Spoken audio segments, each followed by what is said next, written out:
Dan karena itu senior-senior TNI ada yang terjun ke politik. Pak Edi Sudrajat, Pak Tri bikin partai. Pak SBY bikin partai. Pak Wiranto bikin partai. Saya bikin partai. Kita kenapa? Karena kita ingin berbakti. Karena kita pada ujungnya kita mengakui kedaulatan rakyat. Kita tunduk kepada kedaulatan rakyat. Karena itu kita mau berkuasa dengan meminta mandat dari rakyat. Meminta mandat dari rakyat. Kita tidak mau, TNI tidak mau berkuasa dengan senjata. Pak Harto tidak mau berkuasa dengan senjata. Beliau tampil karena ada vakum. Karena ada krisis. Janganlah kita mau kutak-kutik kebenaran. Janganlah kita mau kutak-kutik sejarah. Kita patriot, kita kesatria. Katakanlah yang benar itu benar dan yang salah itu salah.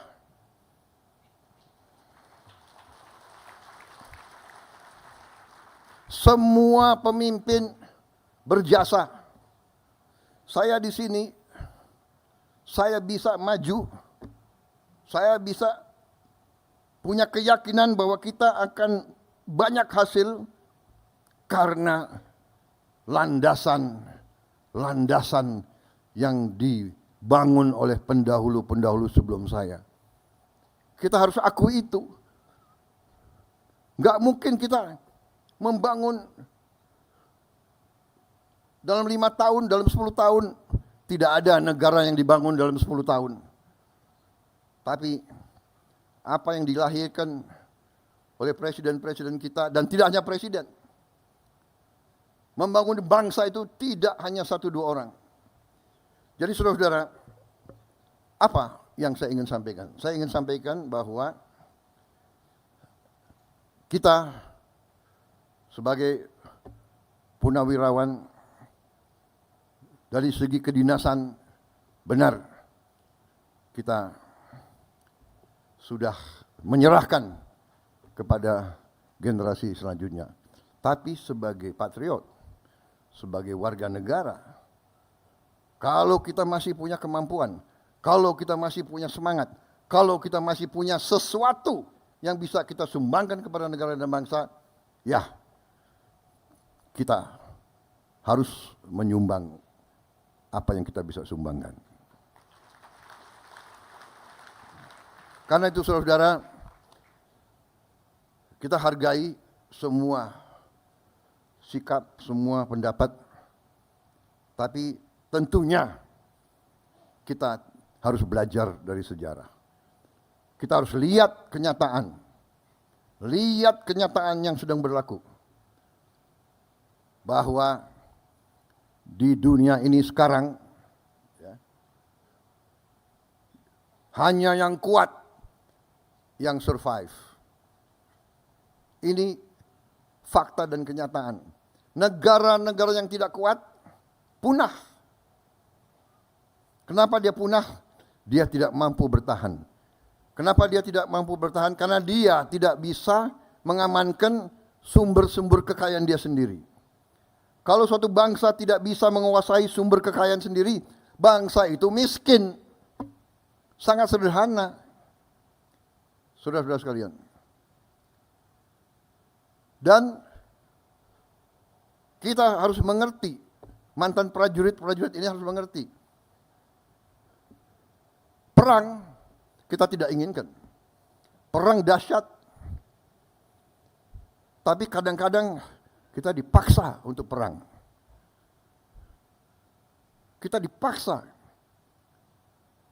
Kalau kita tidak berani ambil keputusan untuk perang, tidak kita merdeka. Karena Belanda tidak mau memberi kemerdekaan kepada kita. Sama sekarang.